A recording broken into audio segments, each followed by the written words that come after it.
So it's a pleasure to have you today, Warwick.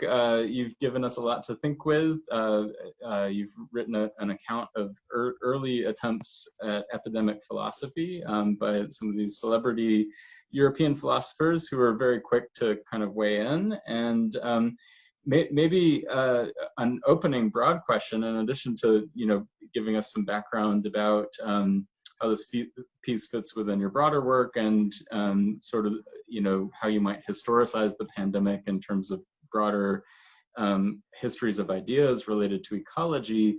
I also want you to imagine being a historian of the future or a historian of ideas from the future and reflect on the philosophers of the pandemic and see if there's any that might last. Okay, thanks, Evan. Thanks for inviting me. I have to say I was a little surprised that you asked me to talk on this particular piece, since I wrote it very early in the pandemic, and it's really about the failure of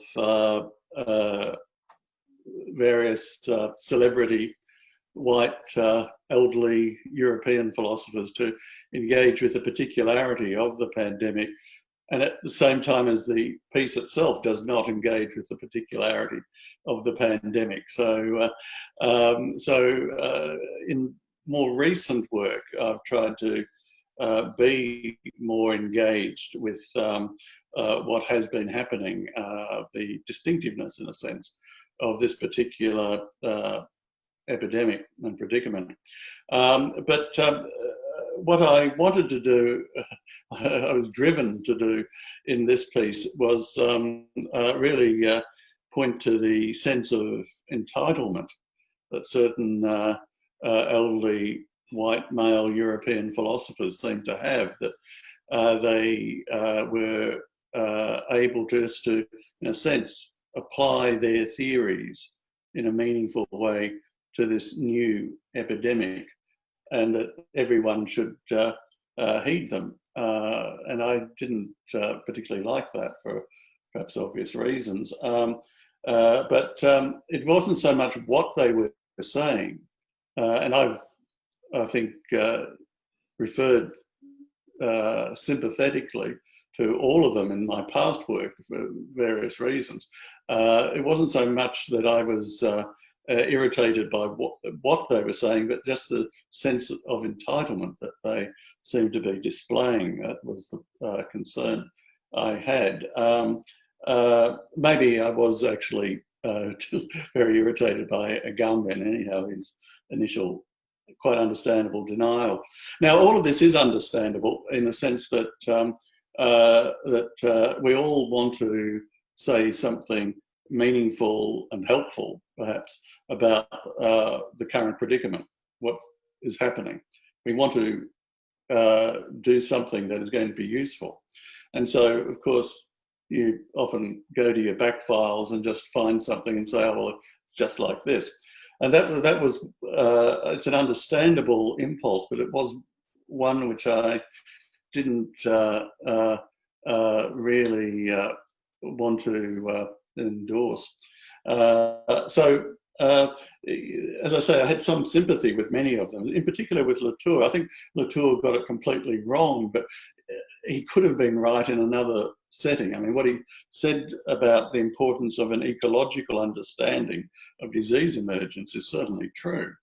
But by the time he was saying that in Le Monde, it was a time when the disease was spreading from person to person, and that was actually exactly the time when biopolitics became useful, in a sense, or could have been useful. And of course, it was just still fixed on this notion that one cannot be sociological about this. And so really, I think the biggest problem in trying to understand and model the pandemic has been a lack of, in a sense, sociological and cultural intelligence at this point, not the absence of ecology so much.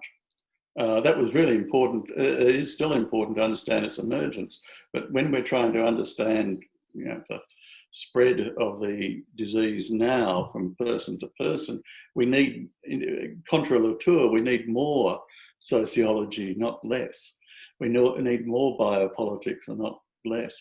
So, but again, it's an example of somebody who's got an agenda and is going to apply it to the pandemic. And that was my irritation and concern.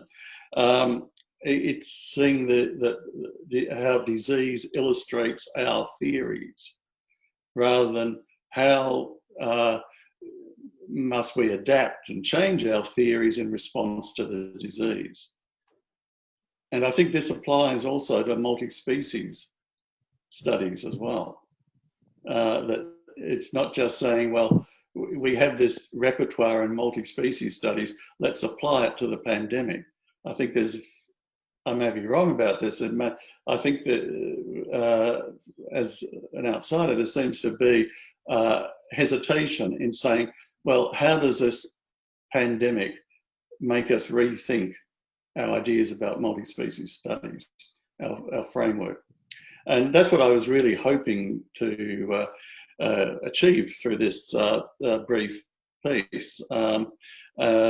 I noticed with the comments, the comments seem to miss it completely, where they just said, oh, but Agamben's such an interesting thinker. But it's sort of illustrated what I see as the problem. So I'm arguing really against a sort of facile analogical reasoning.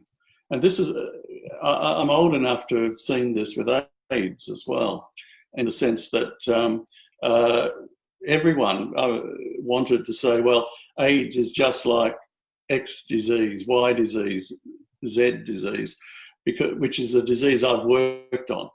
It's just like smallpox if I've worked on smallpox. It's just like cholera if I've worked on cholera in the past as an historian, so. And so on. And there was this sort of rather simplistic analogical reasoning rather than a sort of critical hermeneutics, a really critical, deep engagement with what is happening now, if you like. It's all very well meaning, all expressing a need to be relevant, but not trying to think with or work through the actual disease, the actual problem that we're facing. Yeah, and I was thinking just this morning that it is interesting that disease, like pandemic disease such as AIDS, such as COVID-19, should elicit those sort of responses, which are sort of fairly modular and standardized, it seems, and mostly coming from Western Europe and North America. But I mean, can you imagine if the same philosophers were to say, hang on, I know all about Black Lives Matter because, I've had a theory about Bios and Zoe and bare life and all that sort of stuff. It wouldn't be well received. But people, for some reason, because they don't see the virus, I suppose, as an agent that they can then, as a particular sort of agent, they feel they can just apply in a cookie-cutter way, sort of scissors and paste almost, they do the work that they've apply the work they've done before. So really what I'm getting at more generally, and I'd welcome comments and advice from everyone here, is how does one, to paraphrase Paula Treichler, how does one do theory in an epidemic? And that's really what I was trying to address. Unfortunately, I was probably a little ambiguous and obscure because people just, I think, wrongly took it as an attack on the theories of particular European philosophers, but it wasn't really. It was just, how does one do theory in this particular pandemic? Now, I do have a sense that this is changing over time. This was, as I say, written very early in the pandemic, I think people have started to engage more seriously with the virus and its effects, and I hope rethink their standard views. But I'm just so tired of people, well-meaning people, saying, as Agamben says, as Latour says, as Haraway says, as Moll says, as any, you can fit in virtually any of 100 celebrities from North America and Western Europe, and I don't think that really elucidates anything. I think it's just a means of obfuscation and avoidance and evading a responsible, critical investigation of what is happening in our world at the moment. So there you go. I'll leave it at that. I welcome any comments and suggestions, criticisms even. Thanks, Warwick. One of the things that jumped out at me is the way that Derrida was wrong in an interesting way about AIDS. So a part of the piece you're going into this. Well, I'm glad you mentioned Derrida, because actually I didn't perhaps even realize this as I was writing it, but on rereading it, as I did this morning, I did realize actually that Derrida, I think, is a model for actually taking something out of the in a sense, the social world and the of AIDS, and actually rethinking his own theories. And I think so. Derrida, I think, is a sort of model here about how to do theory in an epidemic. Now, you could say he was wrong, but that's sort of beside the point. I mean, really, it wasn't. He was. You have to understand the questions he was trying to answer, which weren't the scientific ones. He wasn't trying to work out what autoimmunity really meant in science or something like that, if one ever can. It's open to much dispute, as I wrote about in a whole book with Ian Mackay. But what he was trying to do was, I think, very astutely connect up deconstruction with biopolitics. And he was able to do that through by thinking through the trope of the autoimmune, or autoimmunization, as he called it. Now, you could say, well, it wasn't, strictly speaking, a correct interpretation, but as I say, there are lots of interpretations of autoimmunity, but his would have been considered quite unusual by scientists, but it was very useful for him in his theory. And this is a case where his engagement with AIDS and the death of many of his friends and colleagues from that disease made him rethink his theories and see the need to connect deconstruction with biopolitics. And he did this through the notion of auto-immunization, which he said at one point, he says in the late 90s, I think, it substituted for deconstruction for him at that point in his theory. So, I mean, that's the sort of thing that I wish we were seeing more of, and maybe we will with time. Yeah. I'm happy to let other people jump in, unmute yourself if you want, or put something in the chat. So I'll maybe leave, here's a pregnant pause, jump in or not, but I have more questions. Yeah.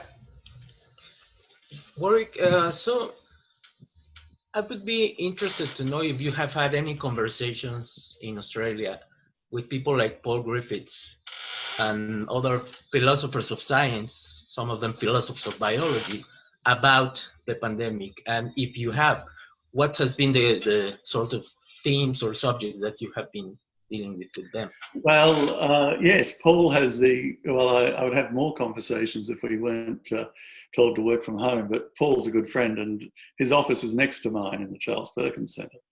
And so I communicate with Paul basically every week. Paul, for those who don't know, Paul Griffiths is a very good philosopher of science who's actually, unlike most philosophers of science, been open throughout his career to science and technology studies and history of science as well. although he does always give priority to philosophy. But he asks the sort of questions that STS people are interested in, but tries to address them philosophically. But Paul, of course, is very engaged with all of this too. But he's most concerned at the moment to look at issues of immunity and immunity passports and that notion.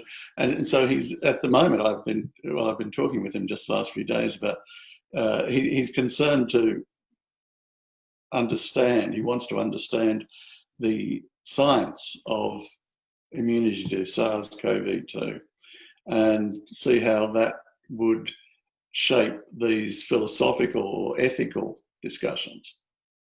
Now, I mean, it raises an interesting issue because one doesn't want to become entirely naturalistic about this and just say, what is the science of the pandemic, as if there was a single science. I mean, it's much disputed, all of it really. But I think that's futile in a way, but probably, and again, I mean, I think going back to Derrida, you could do good philosophy or good social theory in a pandemic by misreading the science, quite frankly. But at the moment, he's very concerned not to get that emerging science, that sort of rather inchoate and uncertain science, wrong. He doesn't want to do that, which is another approach. But I mean, I wrote something about masks and masking, and basically said that the science was beside the point. I mean, there's no consensus really on the science. Even now, I mean, there certainly wasn't when I wrote it about 6 weeks ago. There's probably slightly stronger evidence now that wearing masks in public will reduce spread, but it depends on the circumstances, etc., etc.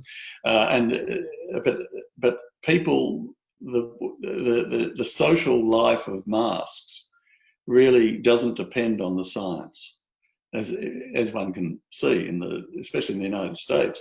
With it has a symbolic power beyond whatever the science. I mean, it's like climate change. You'll always find some people who can deconstruct and dismiss the science, no matter how strong the science is, because of their feelings, their beliefs, and so on. So that you have the mask as a sort of shackle versus the mask as a sort of talisman, as a magical object, quite often. And so, and I think it's important to allow some autonomy, really, for philosophy and social theory, for STS, from the science. But that still, but again, the science doesn't encompass the whole pandemic. We still need to engage with the pandemic as a social and cultural an embodied phenomenon, which may intersect with the conceptions from the biological and microbiological sciences, and may not. I mean, we have to but what I'm saying is we really need to work with the whole phenomenon, not just the science. I'm glad you raised that issue, because I don't want to say we just need to get the science right in our social theory and philosophy. Far from it. I think, although Agamben, unfortunately, had such a basic misunderstanding early on that it could have cost him his life if he didn't become more cautious. So we have to have some connection with all of that, but we shouldn't be determined by it. Yeah. Thank you. So Emma, do you want to jump in? You just joined and have a comment in the chat about Foucault and the current lockdown in Melbourne. Yeah, sorry, I've missed the first bit, so I apologise, and I'll just be very brief because I'll need to get the track of the conversation. But it's lovely to see everyone. yeah, just the opening of that compilation, Birth of the Prison. I mean, just rereading it there is so chilling. At the moment, we've just in the last couple of days, 9 public housing towers in Melbourne have been what they call a hard lockdown because of increase. We've got the second wave, which, you know, in comparison to the US and other places, India is very minor, but we are extremely on the end of concerned, paranoid, worried about any virus at all, with New Zealand right next to us, who have eliminated it. Foucault describes it perfectly, what is actually happening in these towers very close to where Warwick worked as a general practitioner for many years. Yeah, that's true, yes. Thanks, Emma. Good to see you again. And we should catch up on another occasion too. I'd love to do that. But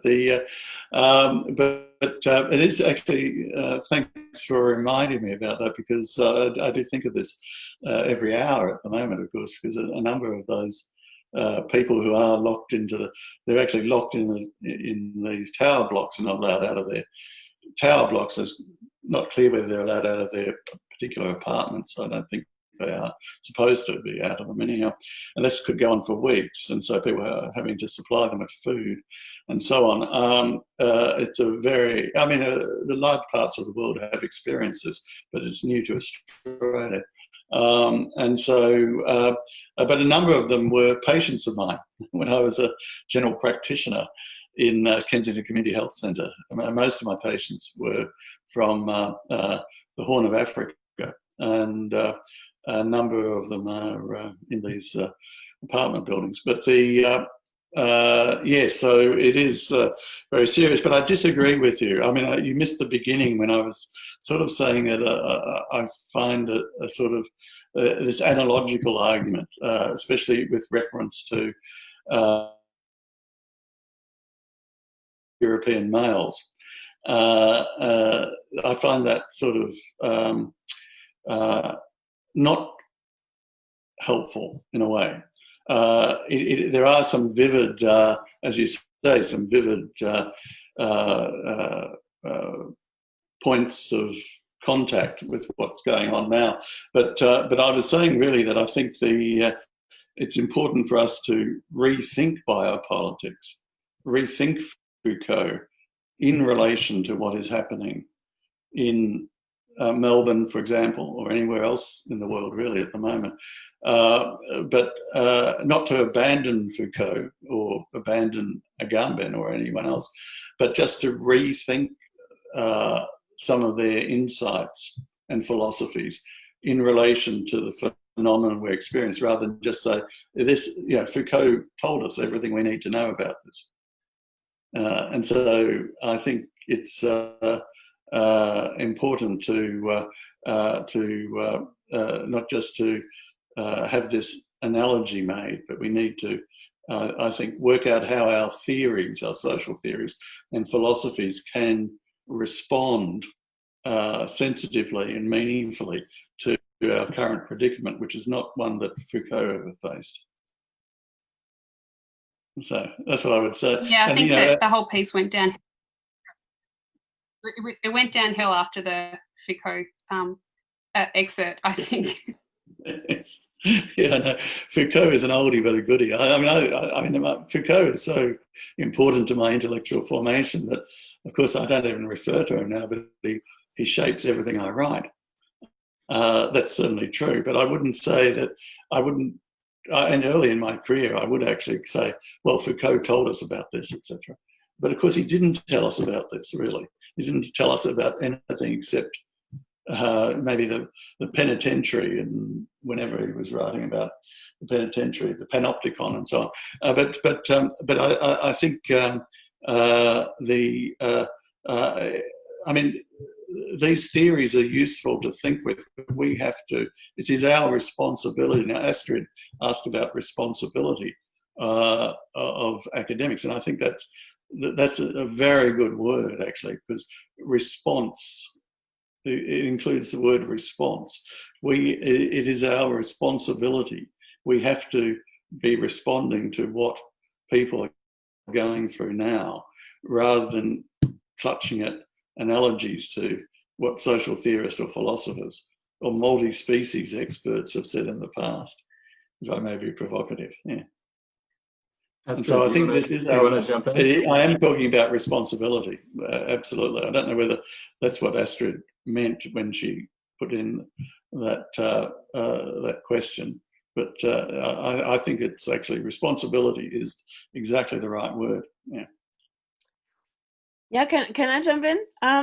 There was a second part to this question. Yeah, I completely agree with what you just said, and I also agree about this simple analogy and that we have to respond to the situation. But the second part of the question is the speed of the response. And I'm also part of another COVID discussion group, and I'm at the University of Exeter. Paul Griffiths is, I think, was associated at some point with Agenisa, and John Dupree was.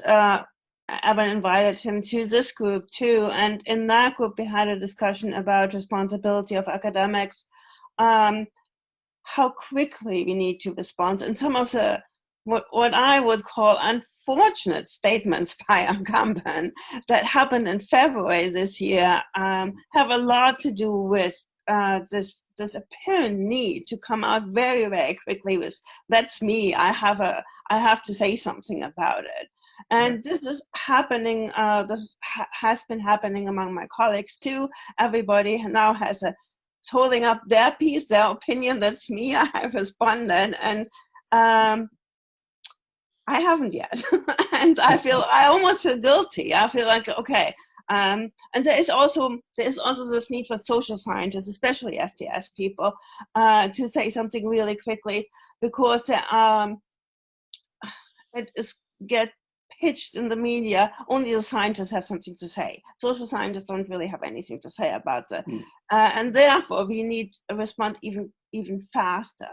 So I'm someone who's writing very slowly, who is very much a very, very slow theory and slow sciences. So there's also a personal interest, but so responsibility comes with a timing issue too. And I wonder if you have I appreciate that, and it's actually something I have thought a lot about. I thought, as I said, that's in a sense what I was saying at the end of that brief piece on epidemic philosophy, where I correctly quoted Wittgenstein. I went back and had a look at the Tractatus after the first comment, and I thought, actually, no, it's exactly what Wittgenstein meant.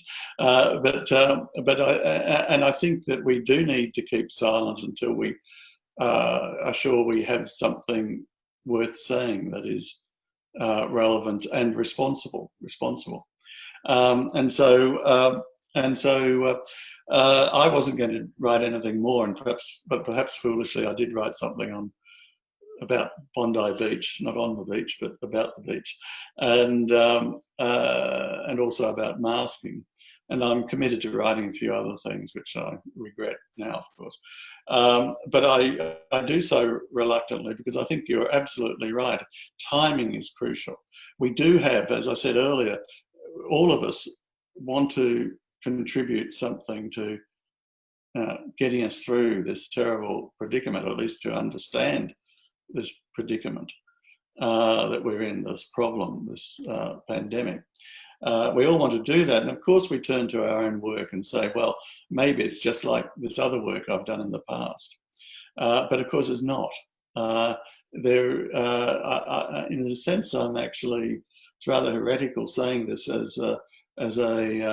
a sort of apostate, because my PhD advisor was Charles Rosenberg, and Charles Rosenberg is famous for talking about how all pandemics act as social sampling devices, and as a sort of normative, almost, argument that he's making, and he talks about the dramaturgy of the epidemic as though they always followed the same stages. And I'm saying, no, there's a certain distinctiveness there, idiographic, if you like, in a way. There's a distinctiveness that we have to engage with. Now, it's interesting, I've been in touch with Charles almost every week, and he says that he doesn't feel prepared to write anything about COVID-19 because he does not know enough about it. So even somebody who has been able to see patterns in other epidemics in the past is not saying, hang on, I wrote about this. He's appeared once in public and basically didn't say much at all, but he's resisted that, which I think is a responsible thing to do. He said he may write something about it if he lives long enough and the pandemic is over. And but I think there is this impulse to try to help elucidate what's going on, to provide insight into what's going on.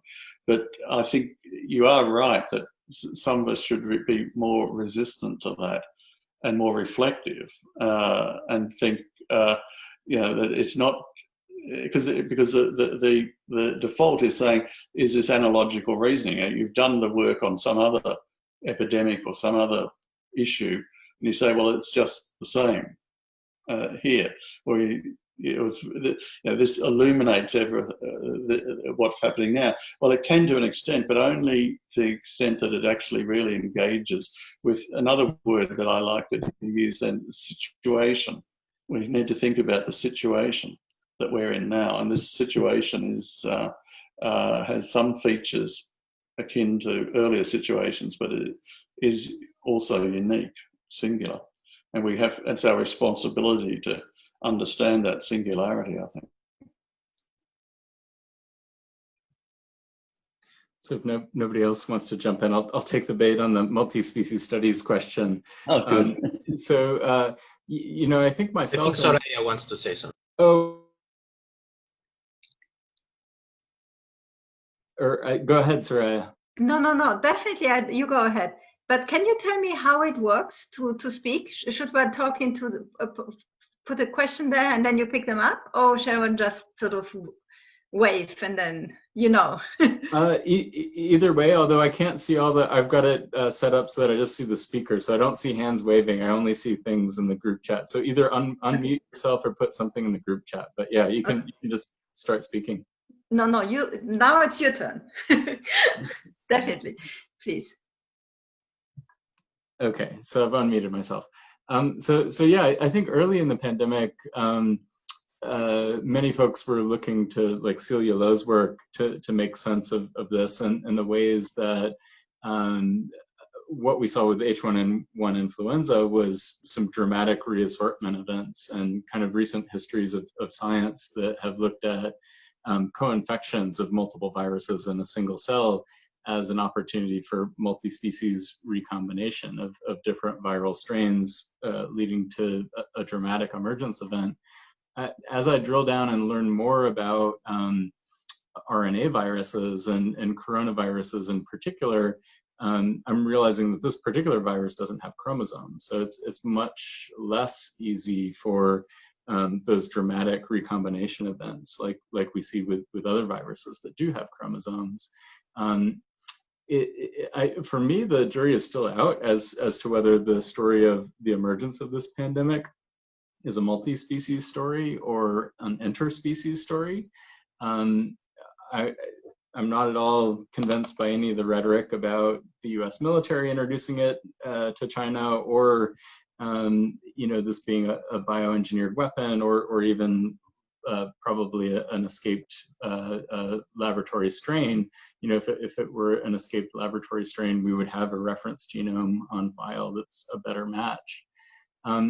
But yeah, what's an open question for me is was this circulating amongst people? And it was just first noticed in Wuhan because there was a critical concentration of expertise, as one of the molecular biologists who was part of this reading group a couple of months ago suggested, or the same molecular biologist suggested that it could be a story of short chains of multi-species interaction instead of one dramatic recombination event And there's some molecular evidence for that. So rather than the Deleuze and Guattari rhizomes going everywhere and fast and loose genetic recombinations, it could be a story of accumulated mutations in a story of becomings, but one less in a multi-species milieu, but more, the ACE receptor that fits with the S protein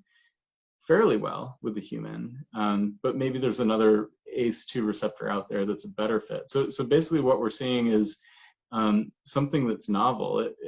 It doesn't exist in any database. It's an emergent form of life. But again, it's unclear at this point if it's a multi-species story or an interspecies story. And I think that's where there's an opportunity for some really interesting partnerships between ethnographers, STS scholars, historians, epidemiologists, virologists. I think we can tell more responsible stories that attend to the specificities of this emergence while doing good philosophy. Yes, I mean, I think that's, I think in order to do good philosophy in a pandemic, one needs to engage with those sort of specificities, not just the scientific ones, of course, but also the various social, cultural, and institutional ones in relation to species, I guess. But yeah, I mean, I like that sort of openness to reconsidering a sort of, if you like, standard multi-species model for this emergence. And I think that's the sort of thing I think we all need to do. And, getting back to Astrid's point, it gets easier with time. It gets easier with time. I mean, especially these days, there's so much pressure on us all to respond immediately and to, in a sense, go viral if possible. So there's a lot of pressure. But I mean, I think it is a good thing for us, at least in terms of our responsibility to take time to reflect and ask, is this responding to a particular situation, or is this actually or is this in a sense just because we think we know what's going on, and we are entitled, as the people I referred to felt, to utter some sort of comment, and again, I mean, it gets back to, as I said earlier, a few people may have missed it. I mean, the real point of that brief piece was to point out a certain white male and European, North American sense of entitlement, rather than that they don't need to engage, will be responsible in the same way, even though all of them were in a very vulnerable demographic. You'd think they would be more engaged and responsible. Yeah, so I think that's important. But I mean, what I would ask though really is what's at stake here for multi-species analysis or frames. So it's good to see that responsiveness, but I mean, why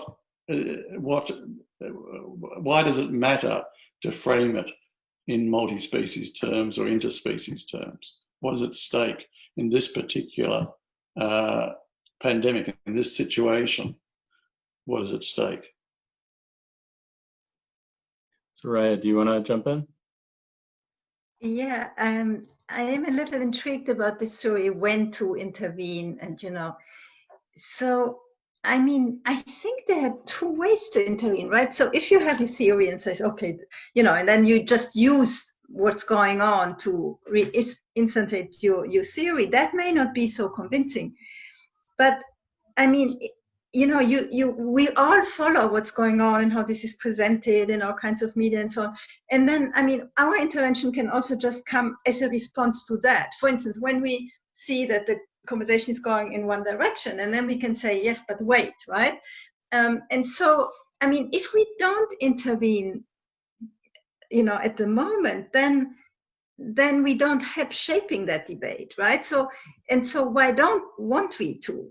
And of course things change fast, but we can help to to shape the conversation as it goes on, instead of looking at it as a natural event that evolves before our eyes, and we have all the luxury to see how it ends, and then afterwards say but or I don't know what. So I mean, especially if you're I'm not even but with COVID, it's true, right? Everyone felt they have to sort of say something, or it invited you also, because we were so overflooded with things, just to ask some question and try to work them through. It was actually helpful, right?